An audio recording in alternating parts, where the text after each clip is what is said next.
Tem uma coisa que nenhum manual de campo ensina. Não está em nenhum protocolo do ICMBio. Não foi dita por nenhum instrutor de nenhum curso que fiz nos 20 anos que passei na floresta. Mas todo fiscal de área remota que trabalha tempo suficiente aprende do mesmo jeito. Aprende quando precisa, na hora errada, longe de qualquer lugar com nome em mapa. Aprende que há coisas dentro da floresta que a floresta não entregou para a ciência ainda. E que algumas dessas coisas sabem muito bem que você está lá. Sou fiscal ambiental do ICMBio há 14 anos. Antes disso, fui agente de campo do IBAMA por 6 anos, no Pará. Fiz de tudo: operação de fiscalização de madeira ilegal, resgate de fauna, monitoramento de TIs, vistoria de garimpo clandestino. 20 anos no meio da floresta, em vários estados, em vários biomas. Já vi o que onça faz num terneiro quando está com fome. Já achei acampamento de garimpeiro dentro de terra indígena a 3 dias de barco de qualquer cidade. Já recolhi corpo de ribeirinho que afogou tentando atravessar o Araguaia em tempo de cheia. Vi natureza fazendo o que natureza faz e ser humano fazendo o que ser humano faz. Nada disso eu chamaria de sobrenatural. Era o mundo sendo o mundo, sem pedir licença de ninguém. Conto isso primeiro para que você entenda o que eu era antes de outubro de 2020. Não era o tipo que via sinal em coisa nenhuma. Não era o tipo que ficava com papo de assombração de velho em posto de gasolina. Os colegas de campo tinham um nome para esse tipo. Chamavam de folclorista. E eu definitivamente não era um. Sou o homem que sabe o que rastro parece e o que não parece. Sou o homem que tirou uma fotografia de uma mata vazia e encontrou uma forma alta dentro dela quando foi olhar a tela. E que desde aquela tarde de outubro de 2020 tenta descobrir como se vive com o que já estava no enquadramento antes de você apertar o botão. Dia 14 de outubro de 2020. Lembro a data porque era 3 dias depois do aniversário do meu filho mais velho e eu havia prometido ligar e esqueci. São os detalhes assim que ficam.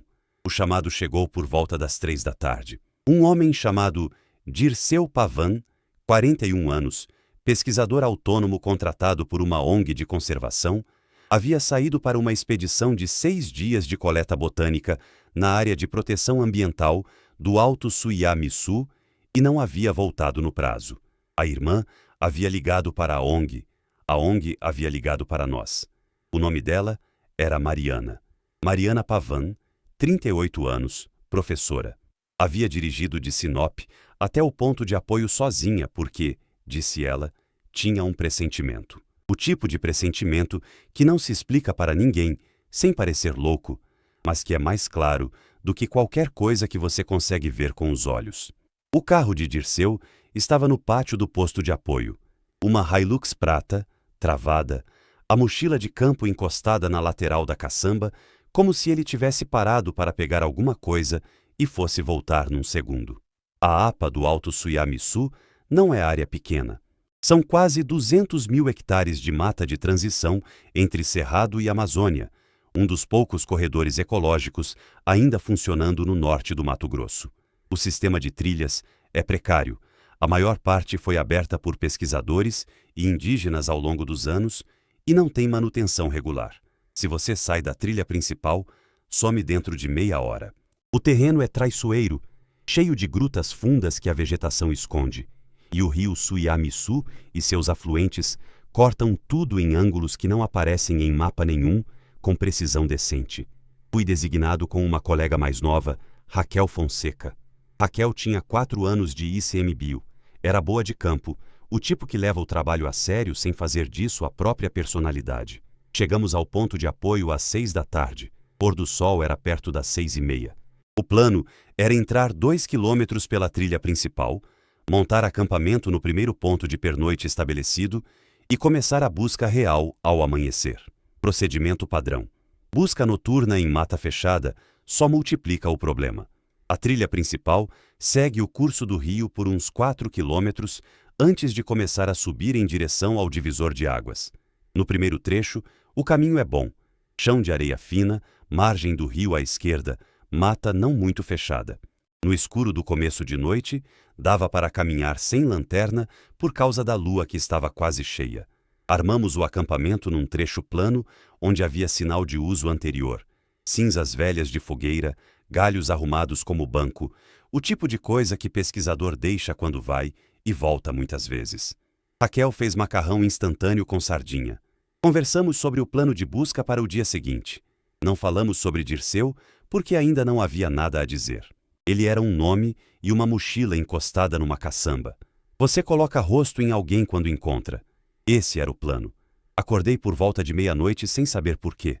Não foi o tipo de acordar de galho caindo ou bicho passando perto. Foi o tipo de acordar porque alguma coisa estava errada com o som. Fiquei parado dentro do saco de dormir, tentando identificar. A mata à noite tem um barulho contínuo que a gente aprende a não ouvir depois de um tempo. Insetos, sapos, o rio baixinho, movimentação de pequenos animais no serrapilheira. É como o barulho do ventilador, que você só percebe quando desliga. O barulho havia sido desligado. Sentei dentro da barraca e escutei. 2 minutos de silêncio completo, exceto o rio que continuava. Então, o vento voltou primeiro, depois, uma seriema chamou lá atrás na mata, e aos poucos, o restante foi retornando. O que havia parado tudo, parou de estar ali, e a floresta ligou de volta. Me deitei. Não dormi mais por um bom tempo, mas fiquei deitado. O que não registrei na hora, e que voltou para mim depois, muito depois, foi o cheiro. Veio junto com o silêncio, ou logo antes. Um cheiro quente e úmido, não de coisa morta, diferente disso. Mais parecido com o cheiro de curral em dia de chuva, mas com alguma coisa embaixo, uma nota mais funda, de terra revirada, de raiz exposta, de coisa que viveu num lugar fechado por muito tempo. Passei por cima sem prestar atenção, porque estava meio dormindo ainda e tentando entender o silêncio. Meu cérebro registrou sem catalogar, da forma que o cérebro registra cheiro de gás antes de você ter pensado conscientemente que está com cheiro de gás. Raquel não acordou. Perguntei na manhã seguinte, de modo casual, se havia dormido bem. Disse que havia dormido feito pedra. Isso ficou comigo. Partimos às 6h30 com primeira luz. O plano era eu tomar a trilha principal até onde ela se divide num easy, perto do segundo afluente, e Raquel varrer a margem do rio num trecho que Dirceu costumava usar para coleta, segundo informação da ONG. Encontrávamos no Ício ao meio-dia. Primeiro sinal encontrei a uns 2 quilômetros do acampamento. Uma caderneta de campo, daquelas de capa dura impermeável que botânico usa, caída no meio da trilha, aberta, as páginas molhadas de orvalho, mas as anotações ainda legíveis. As últimas entradas eram de 2 dias antes da data prevista de retorno. Espécie catalogada, coordenada de GPS, hora. A última entrada dizia apenas Rio Menor, Norte, verificar, e parava no meio da linha como se tivesse sido interrompida. Guardei em saco plástico, marquei a coordenada no GPS e chamei Raquel no rádio para registrar. 200 metros adiante, a trilha passa por uma área de mata mais baixa, transição para um campo úmido que aparece sazonalmente. No barro da margem desse campo havia rastros, bota de borracha, sola de padrão simples, número 42 ou 43, indo na direção norte, para dentro do campo úmido. E paralelo aos rastros de bota, a uns 1,5 metros de distância, havia outra marca. Vou ser preciso aqui, porque a precisão é o que importa. A marca era impressão de pé, 4 dedos, garras registrando. O formato geral lembrava canídeo, lobo, cachorro grande, mas as proporções estavam erradas para qualquer animal que eu soubesse identificar. A pata de um lobo-guará, maior canídeo que temos, mede uns 10 centímetros de comprimento. Essa marca tinha 16. A profundidade também estava errada. Os rastros de bota estavam pressionados uns 4 milímetros no barro. A outra marca estava pressionada quase 2 centímetros. O que a fez era muito mais pesado do que Dirceu. E Dirceu, pelo número do calçado, devia ter uns 80 e poucos quilos. Tirei fotos. Tirei medidas com o escalímetro que carrego no colete. Chamei Raquel no rádio e disse que tinha rastro estranho junto ao rastro do desaparecido, que queria uma segunda opinião quando nos encontrássemos. Lobo-guará, ela disse. Maior. Ela ficou um momento quieta. Onça? Formato errado. Outro silêncio. Tudo bem. Marca e continua. Continuei. A trilha secundária que os rastros seguiam Entrava no campo úmido e do outro lado subia um barranco coberto de helicônias até chegar numa mata de galeria mais densa, onde o afluente menor que Dirceu havia anotado na caderneta devia correr. Subi o barranco. Do outro lado, a mata fechava rápido. Luz ruim, mesmo no meio da manhã. Dossel alto, denso, pouca entrada de sol. Você enxerga 15 metros e mais nada. Foi nessa mata que comecei a notar as árvores. Não quero exagerar o que vi. Era coisa que você passaria por cima se não estivesse já atento. Mas em algumas das árvores mais velhas do trecho, cedros grossos, uns 2 metros de circunferência na base, havia marcas na casca. Arranhões verticais, uns 2 metros do chão, 3 sulcos paralelos, cada um com uns 25 centímetros de comprimento. Não eram frescos. A seiva havia escurecido, mas estavam lá. E uma vez que vi o primeiro, comecei a ver nos outros. Marcas de onça ficam mais baixas e são puxadas para cima. O animal se estica e arranha para cima para marcar o território com cheiro das glândulas da pata. Essas marcas eram o contrário. Eram como se algo tivesse levantado o braço acima da cabeça e arrastado os dedos para baixo pela casca, da forma que uma pessoa faria. E estavam altas demais para a onça em posição natural. Não chamei Raquel no rádio sobre as árvores. Não sei explicar por que direito. Acho que já estava fazendo aquilo que você faz em buscas quando as evidências começam a apontar para algum lugar que o seu treinamento não tem pasta para arquivar. Você coloca no monte de talvez e continua. Coleta mais dado. Não pula conclusão. Assim funciona. O que não coloquei nas minhas anotações daquele dia e que não contei para ninguém até agora é o que vi em algumas dessas árvores com marcas mais recentes.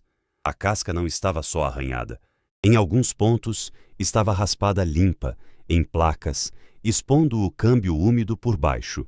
E no câmbio havia marcas de dentes. Não o jeito que capivara ou queixada trabalha madeira, roendo em múltiplos pontos. Eram impressões únicas, limpas, como se algo tivesse colocado a boca contra a madeira, mordido uma vez com força e soltado. Dava para ver os dentes individuais. Contei os pontos de contato numa impressão mais clara e cheguei a 22. Canino humano adulto tem 32 dentes. Lobo tem 42. O que havia mordido aquela árvore tinha algo no meio. E os caninos? Os caninos eram do tamanho da última falange do meu dedo indicador. Fiquei olhando por um tempo que não soube medir. Depois, me obriguei a seguir, porque se eu ficasse, ia começar a tirar fotografias daquilo, e eu já sabia, naquele momento, que não queria ter essas fotografias no meu celular. Encontrei Raquel no Ictris ao meio-dia. Ela havia achado marca de acampamento improviso às margens do rio. Área pisoteada, plástico de embalagem de barrinha de cereal, pegada de bota compatível com Dirceu. Vivo até ali, pelo menos. Mostrei as fotos dos rastros. Ela olhou as de bota e as outras alternadamente, ampliando, diminuindo. Não é guará, ela disse. Não, não é nada que eu conheça. Eu também não. Ela levantou os olhos. Você acha que ele está vivo? Era a pergunta que não era só pergunta. Era ela me pedindo para definir o enquadramento. Se eu dissesse sim, continuávamos com urgência de resgate. Se eu dissesse não, mudávamos para recuperação e pedíamos reforço. A resposta honesta era que eu não sabia. E disse isso. Vamos até o escurecer. Se não tiver ele, rádio para fora pedindo equipe maior para amanhã. Ela concordou. Comemos rápido. Tomamos água do filtro. Seguimos juntos para o norte, pelo curso do afluente menor que Dirceu havia anotado. Aquela parte da APA é a menos visitada. A trilha some depois de uns 300 metros e você segue pela margem do córrego no improviso. O terreno sobe e desce sem aviso, cheio de raízes expostas e trechos de lama. A mata muda de cara, menos ipê e cedro, mais palmeiras e bambu, o tipo de vegetação que fecha de todos os lados e faz o campo de visão encolher para uns 5 metros. Foi a uns 400 metros do Itre que achamos o acampamento dele. Numa curva do córrego, onde havia uma pedra plana grande o suficiente para sentar, Dirceu havia montado o acampamento. Barraca levantada, saco de dormir dentro, aberto, como se tivesse acabado de sair para dar uma volta. O fogareiro estava armado. Tinha uma panelinha em cima com água, fria, com uma camada fina de película na superfície. Do lado da pedra, um livro de botânica de identificação de espécies, virado de lombo para cima para guardar a página. Os dados de coleta estavam pendurados num galho em saquinho plástico vedado, cuidado de pesquisador que sabe que chuva não avisa. O celular estava no bolso externo da barraca, sem bateria.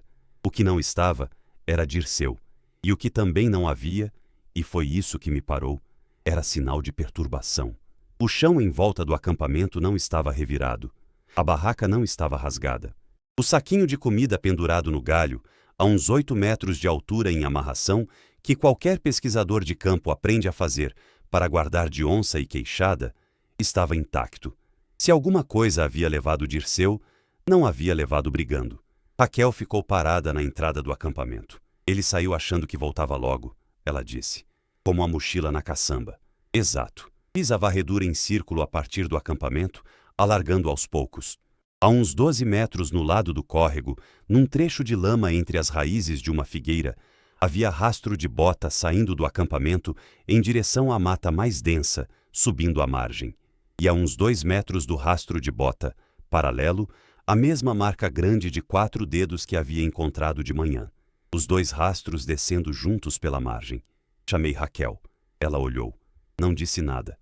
Ficou com aquele rosto que eu havia visto em pessoas boas de campo quando a situação ultrapassa o treinamento. Uma contenção específica. Seguimos os rastros. Por uns 300 metros, os 2 conjuntos de pegadas desciam juntos pela margem do córrego. Bota. Rastro grande. Bota. Rastro grande. Sem sinal de arrasto, sem sangue, sem perturbação de luta. 2 seres descendo a margem lado a lado, como se estivessem caminhando juntos. Pensei nisso muito depois. O caminhando juntos. Tem explicações que não precisam de sobrenatural. Predador, acompanhando à distância, esperando o momento certo. Onça faz isso, mas onça é silenciosa nisso, e não deixa rastro fundo do lado do rastro da presa, porque não quer ser percebida. O que acompanhava Dirceu não estava se escondendo, estava andando ao lado dele com ele.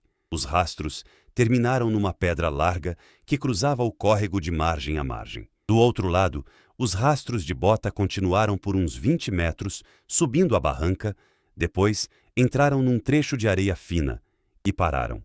Não desvanecerem, pararam. No ponto onde o próximo passo deveria aparecer, não havia nada, como se o chão tivesse engolido. Os outros rastros continuaram além do ponto onde os de bota pararam.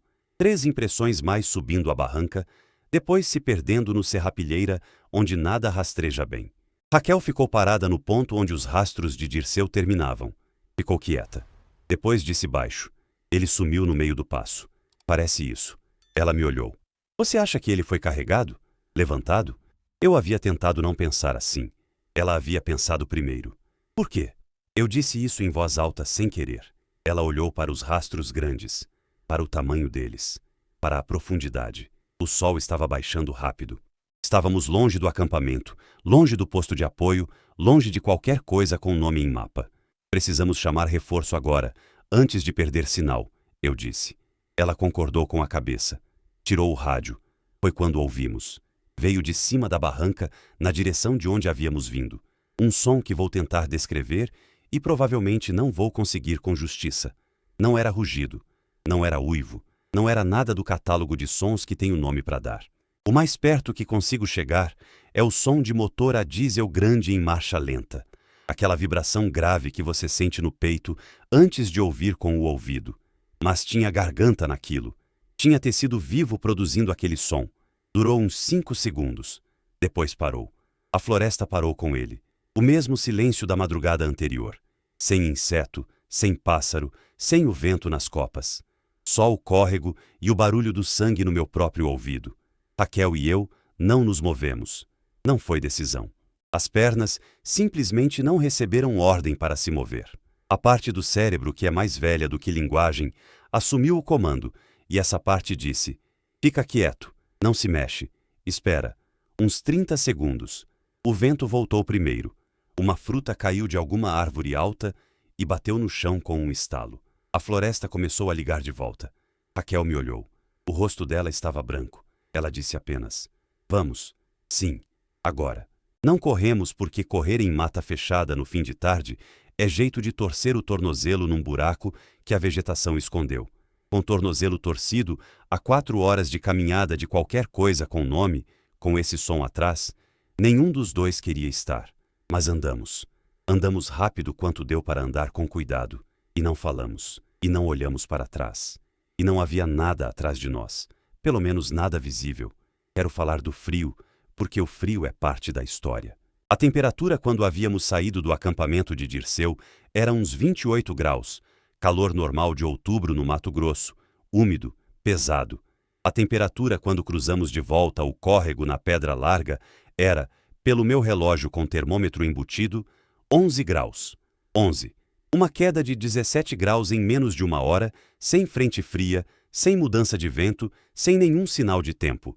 O frio estava naquele trecho de mata como se fosse câmara frigorífica específica a esse pedaço de floresta.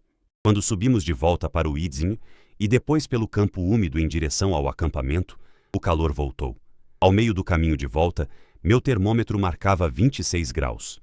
O frio havia ficado no fundo daquela mata, com o som e com o rastro que parou no meio do passo. Fizemos a chamada de rádio antes de chegarmos ao acampamento, porque não queríamos perder o ponto de sinal. Relatamos o acampamento de Dirceu, os rastros, a direção. Dissemos que havia rastro de animal de grande porte associado ao desaparecido. Dissemos que precisávamos de equipe maior e de biólogo de campo na manhã seguinte. Não dissemos o som, não dissemos o frio, não dissemos o que pensávamos que os rastros grandes eram porque isso não tem campo no formulário de ocorrência do ICMBio. Na metade do caminho de volta ao nosso acampamento, eu parei. Raquel foi uns 2 passos antes de perceber. Olhou para trás. O que foi? Eu estava olhando para a mata à esquerda da trilha. Uns 50 metros para dentro, onde a vegetação abria um pouco num trecho de árvores mais velhas e mais espaçadas, havia uma forma parada. A luz era ruim. Fim de tarde na sombra da mata. O sol já atrás do dossel. Estava no limite do que os olhos alcançam com certeza. Mas estava de pé em 2 pernas. Mais alto do que devia. Os braços compridos demais. A cabeça projetada para frente como animal que carrega o peso do crânio diferente de humano. E estava nos olhando. Não vi os olhos a essa distância nessa luz. Mas soube que estava nos olhando da forma que você sabe, numa sala cheia de gente, quando alguém do outro lado da sala está olhando para você. Fiquei parado. Raquel voltou 2 passos e parou ao meu lado. Ela havia visto. Ficamos os 3, nós 2 e a forma, imóveis por um tempo que deve ter sido 5 segundos e pareceu muito mais. Então, a forma se moveu. Não em nossa direção, para o lado. 2 passos fluidos, sem peso excessivo, sem a lentidão que o tamanho sugeria. E sumiu atrás de uma moita de bambu, como se nunca tivesse estado ali. Raquel segurou meu braço. Disse muito baixo. Anda. Andei. Ela não me perguntou o que era. Não naquela noite. Chegamos ao acampamento, desmontamos em silêncio e saímos caminhando os 4 quilômetros de volta ao posto de apoio no escuro com lanterna, o que normalmente não faríamos. Chegamos meia-noite. A Hilux de Dirceu ainda estava no pátio, a mochila ainda encostada na caçamba. Mariana, a irmã, estava acordada no carro da viatura com o agente da Polícia Civil que havia ficado com ela. Quando nos viu chegar sem o irmão, o rosto dela fez uma coisa que não quero descrever. Não encontramos ele ainda, eu disse. Voltamos com equipe maior amanhã de manhã. Ela assentiu. Tinha a cara de quem já estava preparando para a possibilidade pior há 2 dias. Na manhã seguinte, havia 12 pessoas no pátio do posto. Eu, Raquel, o coordenador regional, mais 4 fiscais, 2 da Polícia Militar Ambiental, uma bióloga de fauna da UFMT, chamada Doutora Soraya Mendes, e 2 rastreadores indígenas Caiabe, que trabalhavam como consultores da APA. A irmã de Dirceu ficou no posto com o agente da Polícia Civil. Não havia razão boa para levá-la para dentro. Doutora Soraya examinou as fotos dos rastros no meu celular, colocou régua na tela, fez contas na cabeça. Não disse nada por uns 3 minutos. Depois disse, isso não é nada catalogado. O coordenador perguntou, pode ser espécime anômalo de canídeo? Cruzamento? Deformidade? Ela virou para ele. Pata de lobo-guará com deformidade extrema, talvez chegue a 12 centímetros. Isso aqui tem 16. Para pressionar 2 centímetros em barro dessa consistência, a massa corporal precisaria ser acima de 200 quilos. E o padrão de passada não é de quadrúpede normal. O espaçamento entre as pegadas é de animal com propulsão diferente. Ninguém disse nada por um tempo. Um dos rastreadores Kayabe, um homem chamado Aritana, havia ficado olhando as fotos calado do começo. Eu havia notado. Quando a reunião começou a dispersar para a preparação da entrada, fui até ele. Você conhece essa marca? Perguntei. Ele me olhou por um segundo antes de responder. Disse, a gente não chama pelo nome para não chamar. Depois, foi se preparar e não falou mais sobre o assunto. Entramos às 8 da manhã. Com 12 pessoas, rádios, o ruído constante de botas e equipamento, a mata parecia outra coisa. O sol entrava entre as copas, um periquito chamou no alto de um cedro, o córrego fazia o barulho que córrego faz. Encontrei a mim mesmo, na subida para o Ítiro, pensando que talvez Raquel e eu tivéssemos nos influenciado mutuamente na tarde anterior. Que talvez os rastros fossem de um animal deformado. Que talvez o som fosse vento em oco de árvore. Que talvez a forma na clareira fosse toco de madeira contra a luz ruim. É o que o cérebro faz. Ele quer sair debaixo do peso do que não consegue carregar. Ele reescreve qualquer coisa se você deixar. A doutora Soraya trabalhou os rastros na lama com o cuidado. Fotos de todos os ângulos, moldagem em gesso de 3 deles, amostras de solo. Ficou mais de 40 minutos. Em nenhum momento seu rosto mostrou o que estava sentindo. Mas eu fiquei observando enquanto ela trabalhava e vi quando ela mediu uma pegada pela segunda vez e depois pela terceira e escreveu o número no caderno e ficou olhando para o número escrito por um tempo antes de continuar. Encontramos Dirceu Pavan às 4h18 da tarde. Estava vivo. Quero dizer isso claramente, porque eu sei como a história soa até esse ponto. Estava sentado numa pedra no meio de uma clareira pequena, uns 300 metros além de onde seus rastros haviam parado, as mãos no colo, as costas encostadas numa árvore. Roupa suja, mas não rasgada. Quando nos viu aparecer pela vegetação, olhou para nós sem surpresa, sem alívio imediato. Só olhou. Raquel chegou primeiro. Agachou na frente dele. Dirceu, você está machucado? Consegue ficar de pé? Ele demorou um momento. Depois disse, com voz completamente normal, a voz de alguém que não havia passado 4 dias desaparecido na mata. Estou bem, só cansado. A clareira onde o encontramos tinha alguma coisa. Não tenho palavra melhor para isso. O chão ao redor da pedra estava mais compactado do que o da mata em volta. Não de uma pessoa, de muito uso ao longo de muito tempo. As árvores na borda da clareira eram as mais velhas que eu havia visto na APA, com a casca profundamente fissurada de quem fica em pé por 2 séculos sem que ninguém precise prestar atenção. E no centro da clareira, a uns 2 metros da pedra onde Dirceu estava, havia um arranjo de pedras. Não círculo, não fogueira. Uma linha levemente curva de 9 pedras do tamanho de punho, cada uma colocada com cuidado, com uma distância regular entre elas, que não parecia acaso. Eu e doutora Soraya as vimos ao mesmo tempo. Ela me olhou. Não disse nada. Mais tarde, caminhando de volta, perguntei o que ela havia achado das pedras. Ela disse, não vou achar nada das pedras. E aquela conversa acabou ali. Aritana, o rastreador Kayabe, ficou olhando para as pedras por um tempo.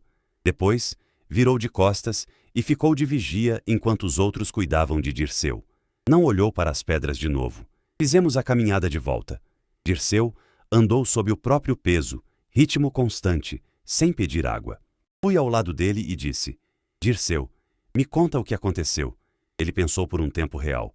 Depois disse, saí para verificar uma espécie no afluente norte. Me perdi. Fiquei girando em círculo. Você estava desaparecido 4 dias. Foi 4 dias? Foi. Ele olhou para a frente. Não pareceu 4. Dirceu, você estava sozinho lá dentro? Essa pergunta ele demorou para responder. Uns 15 passos em silêncio. Depois disse, não quero falar sobre isso agora. Tudo bem? Disse que sim. Não era meu papel forçar. Meu trabalho era trazer ele vivo para fora e deixar o resto para quem fosse de direito. Quando chegamos ao posto, Mariana correu para abraçar o irmão. Ele abraçou de volta, um abraço rápido, disse que estava bem, Disse que sentia muito por tê-la preocupado. Havia uma distância naquilo. Não frieza, distância. Como se parte dele ainda estivesse em outro lugar. O hospital de Sinop registrou bom estado geral, desidratação leve, nenhuma lesão externa, hemograma normal, exceto por marcador que o laboratório não soube identificar de imediato e que enviou para análise estadual. O resultado nunca voltou, ou pelo menos, nunca chegou a mim. Dirceu foi embora com a irmã no dia seguinte. Nunca fez depoimento formal. Liguei para Mariana 6 semanas depois. Ela disse que ele estava bem, que havia voltado ao trabalho de campo, mas em outro estado, Paraná, longe de qualquer área de transição amazônica. Disse que ele não queria falar. Disse isso de um jeito que me fez entender que ela havia perguntado e ele havia dito não, e ela havia decidido honrar isso. 2 dias depois que trouxemos Dirceu, estava no alojamento do posto de apoio, lendo, quando ouvi passos do lado de fora. Eram 11 da noite. Não havia ninguém esperado. O posto fica a 8 quilômetros da BR mais próxima, no fim de um ramal de terra que a maioria das pessoas não sabe que existe. Os outros fiscais haviam voltado às suas bases. Raquel havia ido embora naquela tarde. Era eu e o vigia do posto, um homem chamado Seu Zé Antônio, que dormia no módulo dos fundos e era do tipo que dormia fundo. Os passos vieram da lateral do alojamento, lentos, pesados, com um intervalo entre cada um que não era de passo humano. Pararam na frente da porta. Sentei na cama. A mão foi para a lanterna antes de ir para qualquer outra coisa. Fiquei parado. Esperei. Silêncio. Comecei a pensar que havia imaginado. O alojamento faz barulho, madeira, telhado de zinco, o gerador que bate irregular quando está perto de acabar o diesel. Eu estava tenso, mal dormido, com 4 dias de busca no corpo. A cabeça inventa. Esperei mais. Nada. Deixei a tensão sair devagar. Exalei. Do lado de fora da porta, a uns 2 metros de onde eu estava, separado de mim por uma folha de madeirite de 12 milímetros, alguma coisa respirou. Uma respiração. Funda, lenta, com um rangido úmido no final, como pulmão grande demais para aquela função, cheio de umidade de floresta. Depois outra. Depois outra. Contei 4 respirações, cada uma com aquele rangido no fim que entrava pelo vão da porta embaixo e pelas frestas das janelas. Não me movi. A parte mais velha do meu cérebro assumiu de novo e disse, quieto. A parte que pensa em palavras disse, muito claro, que atirar seria o erro. Não porque erraria, porque seria o tipo de movimento que encerrava o acordo. Não sabia o que era o acordo, mas sabia que havia um e que a respiração do outro lado da porta era a metade dele que cabia a essa coisa, e que se eu não fizesse besteira, minha metade era ficar parado e escutar. 4 respirações. Depois, um passo para trás. A tábua da varanda rangeu. Um passo na areia do caminho. Depois, silêncio da floresta de novo. Fiquei sentado no chão com as costas na parede até o amanhecer. Não dormi. De manhã, antes de seu Zé Antônio acordar, fui ver a varanda. Tinha uma marca na areia fina na beira da escada da entrada. 16 centímetros, 4 dedos, pressionada fundo. Uma só marca. Entrei, fiz café, sentei na mesa da janela e olhei para a mata até o sol estar todo para cima. Não falei para ninguém. O que comecei a entender naquelas semanas foi isso. A coisa sabia quem eu era. Sabia onde eu estava. Havia se deslocado da área de proteção até o posto, talvez seguindo a mesma trilha que usamos, talvez de forma que eu não entendo, em 2 dias. E havia ficado do lado de fora da porta e respirado, e havia deixado uma marca para que eu soubesse que havia estado ali. Não era ameaça. Se fosse ameaça, a porta teria cedido antes de eu ouvir qualquer coisa. Era mensagem. E a mensagem era, eu sei que você me viu. Sei onde você está. Isso não acabou. Comecei a ler. 14 anos de ICMBio, 6 de IBAMA. E eu nunca havia me interessado pelo histórico das áreas que trabalhava além do necessário para o serviço. Fiscal não lê livro de história de floresta. Mas depois da varanda, comecei. Fui à biblioteca de Sinop. Fui ao Museu do Índio em Cuiabá. Conversei com pesquisadores. Li o que havia registrado sobre aquela região específica do Alto Suiamiçu. Os Caiabe conheciam aquela mata. Tinham nome para o afluente sem nome no mapa. Chamavam de Igarapé dos Pés Compridos, numa tradução que a pesquisadora que me ajudou achou aproximada.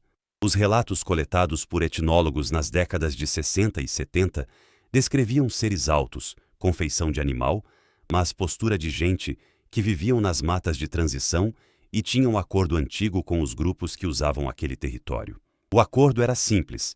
Certos lugares não eram adentrados em certas épocas, e esses seres não entravam nas aldeias. Ambos os lados haviam cumprido, com exceções. Através de contato da FUNAI, fui apresentado a um ancião caiabe chamado Auaré, que morava numa aldeia a 2 dias de barco do posto. Fui visitá-lo. Ele me recebeu na frente da sua casa, armou rede, ficou me olhando um tempo antes de começar a falar. Disse que a história que os mais velhos contavam era que essas coisas estavam ali antes dos caiabe, antes de qualquer povo que os caiabe soubessem nomear. Que não eram animais e não eram espíritos. Eram uma terceira coisa, que o português não tinha palavra boa para isso. Que o acordo havia sido quebrado pelos fazendeiros nos anos 70, quando o desmatamento entrou naquele corredor, e que as coisas haviam sumido por um tempo, não morrido, sumido, que eram coisas diferentes, e que haviam voltado quando a mata começou a se refazer com as ações de proteção. Perguntei se ele havia visto um. Ele me olhou por um tempo. Disse, eu não entro onde não devo entrar.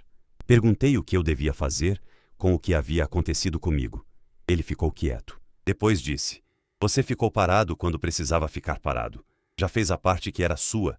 Um técnico de campo que trabalhara naquela APA nos anos 90, homem chamado Benedito Carvalho, hoje aposentado em Cáceres, me contou por telefone que havia relatado encontro parecido em 1994 para o seu supervisor e recebido em resposta uma ordem clara de nunca mais colocar aquilo em relatório nenhum. Disse que havia encontrado a forma no limite da mata 3 vezes ao longo de 10 anos de trabalho naquela área. Disse que da última vez, em 2001, havia ficado sozinho numa trilha com o tornozelo torcido e que a coisa havia ficado a uns 20 metros dele por quase meia hora, sem se aproximar mais, sem recuar, e depois havia ido embora. E ele havia conseguido sair mancando até o posto e naquele dia havia pedido transferência para a área de cerrado aberto, onde, disse, você enxerga longe em todas as direções. Perguntei se havia ido à sua casa alguma vez. Ele ficou quieto por um tempo. Depois disse, uma vez. Você também? Disse que sim. Ele disse, então você já sabe o que eu diria. Dirceu Pavan nunca deu entrevista. Nunca publicou sobre o que havia acontecido naqueles 4 dias. Sei por Mariana que ele continua fazendo trabalho de campo, mas no sul, em Mata Atlântica fragmentada, longe de qualquer área de floresta contínua. Ela disse que ele está bem. Disse que não fala sobre isso. Voltei à APA do Alto Suiamiçu muitas vezes desde outubro de 2020. É parte da minha área. Entro de dia. Não acampo na zona do afluente norte. Não fui de volta ao ponto onde os rastros terminavam, nem à clareira das pedras. Quando estou na trilha principal e sinto aquela sensação, a de ser observado no meio de um dia perfeitamente comum, eu viro e começo a andar de volta. A marca na areia do posto de apoio sumiu na primeira chuva. Não houve outra. Não sei se é porque a coisa conseguiu o que queria, que era ser reconhecida, ou se é porque desde aquela noite eu não contei para ninguém. Talvez as duas coisas sejam a mesma. Me aposento no fim desse ano. 20 anos de serviço, a maioria na floresta, os joelhos no limite, a minha esposa querendo me ver em casa enquanto ainda há casas para ser visto. É hora. Mas antes de sair, quis escrever isso. Porque há outros fiscais, outros pesquisadores, outros guias e rastreadores que viram coisas parecidas nessas matas e não disseram nada. E esse silêncio coletivo tem um custo que não aparece em relatório de ocorrência. Se você vai entrar em área de floresta de transição no Mato Grosso ou em qualquer mata primária extensa, Amazônia, Cerrado, Pantanal, qualquer corredor com território contínuo, fica com isso. Siga as trilhas. Não acampe em locais que pareçam diferentes dos outros, especialmente em clareiras com marcação de pedras ou árvores com sulcos altos. Se você ouvir de madrugada o silêncio total, o tipo onde até os insetos param, não saia da barraca. Não investigue. Se você sentir que está sendo observado em pleno dia sem razão aparente, vire e vá com calma, pelo caminho que veio, sem correr. Se você chegar a ver de verdade, a figura parada na borda da clareira ou entre as árvores, não corra. Não levante a mão com nada. Não grite. Fique parado. Olhe uma vez, brevemente, como se reconhecesse a presença de alguém que não é inimigo, mas que não é íntimo. Depois, vire e vá. Ele não vai atrás. Não precisa. Ele já sabe onde você mora. Sempre soube, antes de você saber que ele existe. Isso é o acordo. Respeite. Ainda estou aqui. Ainda trabalho nessa área. A mata do lado de fora do meu alojamento é a mesma mata que era 20 anos atrás. As árvores não se inclinam diferente. O vento não diz nada que eu consiga entender. Mas em algumas noites, quando o gerador para e o zinco do telhado esfria e não há razão nenhuma para haver som do lado de fora, eu acho que escuto alguma coisa tomar uma respiração lenta e funda do outro lado da parede. Não levanto para ver. Não abro a porta. Fico deitado e escuto até a respiração ir embora. E fico grato. Grato por ter ficado parado quando precisava. Grato por o acordo ter se mantido da parte que não era a minha. Grato por o que ficou parado naquela clareira e me olhou pela vegetação ter decidido que eu era coisa que podia ser deixada em paz.